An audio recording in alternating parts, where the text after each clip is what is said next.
So Trump just arrived in China. Well, he didn't just arrive, he already arrived, to be honest, when I'm recording this. There's not much known of what they've been discussing, but I do have the points that they will be discussing. Anyway, first, this is your favorite half Chinese, and this is the time to click that like button. And now we can go after what is really going to be said, right? So, number one point on the agenda is the Taiwan question. China's position, the Taiwan issues, is the core of China's core interest and the foundation of the political foundations of China-US relations. China will reaffirm the One China principle, emphasizes its opposition to Taiwan independence, and demand that the US side abide by the commitments of the three China-US joint communique and the commitments of successive government US developments. The Trump administration recently suspended arms sales to Taiwan and set aside some sensitive Taiwan-related actions, but whether it will adjust to the One China policy in expression is still variable. So this is very important to China. If you do not recognize China or the People's Republic of China, to make it a little bit more clear, and do not recognize that Taiwan is an inalienable part of the People's Republic of China, then there virtually is nothing to discuss. So on economic and trade and industrial cooperation, that is point number two, agriculture and energy procurement, China is expected to pledge to the US imports of US soybeans, wheat, beef, Boeing aircraft, and liquefied natural gas. Tariffs and market access, the two sides may reach a consensus on some tariff arrangement, easing investment restrictions on China and improving the business environment for US companies. Rare earths and critical minerals, the United States hopes to extend the suspension period of China's export control on rare earth, gallium, and germanium to ensure the stability of its high-tech and defense industry chain. Well, all these are hopeful things, right? So nothing has been said that they will do. I will find it highly unlikely that the critical on those rare earths will be lifted. I feel that is going to be very unlikely. Whether China will buy some more beef or whatever, soybeans, that might be if they are getting something in return, right? But all this was not necessary if they just kept the old trade deals in place. Every time the United States is breaking them. So number three, governance in science and technology and emerging areas, artificial intelligence, AI. The two sides may launch the first high-level AI dialogue to explore the establishment of risk communication mechanisms and the formulation of non-binding safety guidelines. Export control coordination seek to reduce adversarial control in high-tech areas and clarify national security boundaries. And that actually surprised me a little bit, not because of China, but more because of the United States. China always has been talking about these internet securities, I will call it like that. In this case, it is about AI. The other one was about data. They actually already put in an initiative for data, which they drawed up, which actually would protect all countries from having their data stolen by apps from other countries, right? But none of the Western nations wanted to hear about it. So that is why I'm so surprised that now the United States does want to talk about it when it regards to AI. But yeah, keep in mind, it is just still talk and, it's the United States. I really have not much of hope in them, to be honest. Regional and global security issues, the situation in the Middle East, including the Iranian nuclear issue and the safety of shipping in the Strait of Hormuz, China may be called to play a constructive role. So, that is probably the United States who wants to tell China, you need to tell Iran they need to do this, need to do that.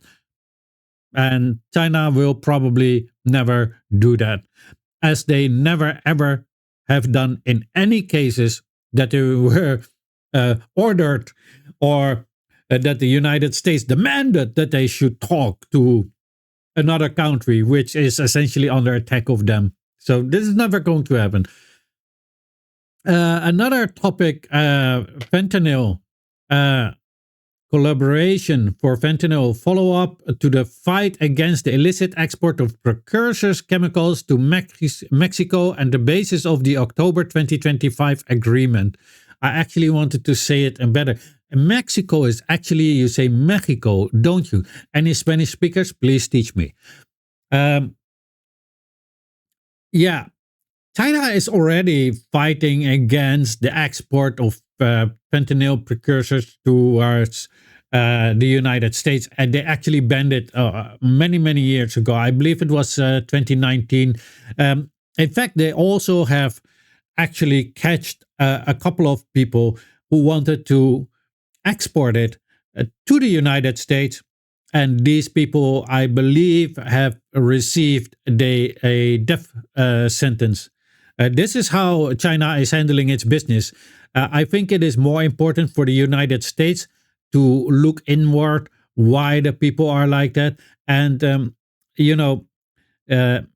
get answers, and then you can draw a conclusion on what you should do.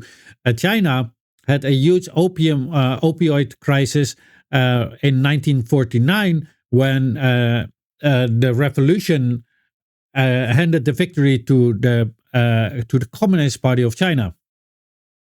That was not my best English, but English is not my first language, so excuse me. However, after I believe 3 or 4 years, the problem was solved. And mind you, at that time, China was number 11 poorest nation in the world and had about like 30 million, something like that, addicted people.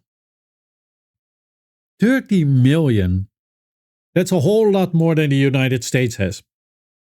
And they were number 11 poorest nation in the world. The United States has way less than that, while the United States is a country with the most money.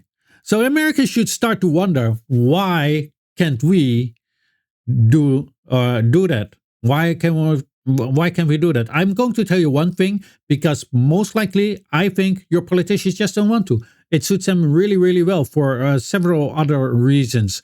If they really, really, truly wanted it, you would not have this problem anymore. These problems is something that you have to solve inside of a country. It's not solvable outside of a country. Anyway, military and crisis management. The two armies communicate. The US side hopes to restart the nuclear strategic stability dialogue, and China may exchange views on the crisis prevention mechanism.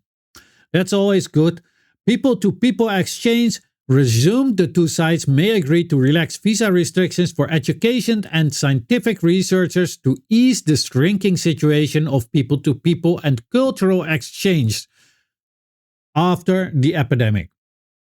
That's, it looks like China is way better when it comes to that. I mean, we've seen that they've done a lot of times no visa. I'm not sure if it is also for the United States. I believe there was some 2-week one, right? Or did you have to transfer in China and then you have 2 weeks or something? I don't know. For the Netherlands, it is like 1 month free visa. So, but the United States, to get into the United States is increasingly getting harder and harder. So, and especially when you're Chinese, I mean, look at how many Chinese students they just send away, or graduates that they just cut their visa and do not let them graduate. So, yeah. A mechanism building. The new platform for dialogue explore the establishment of the China-US Trade Commission or Investment Committee to promote normalized economic and trade communication. Well, obviously I'm all for that. I just find it hard to believe that the United States has any interest in building a platform for it other than to enrich its own capitalists that already have all this. It would be nice if they would be doing it so small businesses could rise, but considering what they are doing right now with all the tariffs, they actually are taking out all the small businesses. But yeah, that's capitalism, where the one with the most money only is allowed to survive and is forced to eat all the others. Maybe something to think about. I think that is something that China and the United States could talk about a lot, right? For the improvement and the betterment of the lives of the American people. Anyway, let me know what you all think of this in the comment section. I have not watched what the Western news actually said about what the points actually were. If you have, let me know if they are the same as what China said. This is the Chinese side. It is not the Western side. I find the Chinese side always a lot more trustworthy when it comes to these things, as opposed to Western media sites who are more like want to make it a little bit more juicy than it actually is. I hope you enjoyed the video. I hope this was informative. I hope it is helpful. And I hope you will like the video, share the video. And if you have not yet, then follow. I also have a buy me a coffee if you have not yet. Then you can now support my work only if you want to and only if you can. If you're financially not capable, just like the video and share it. It will be just as fine to me as a cup of coffee. And I leave it at that. And as always, have a great day. Your favorite half Chinese.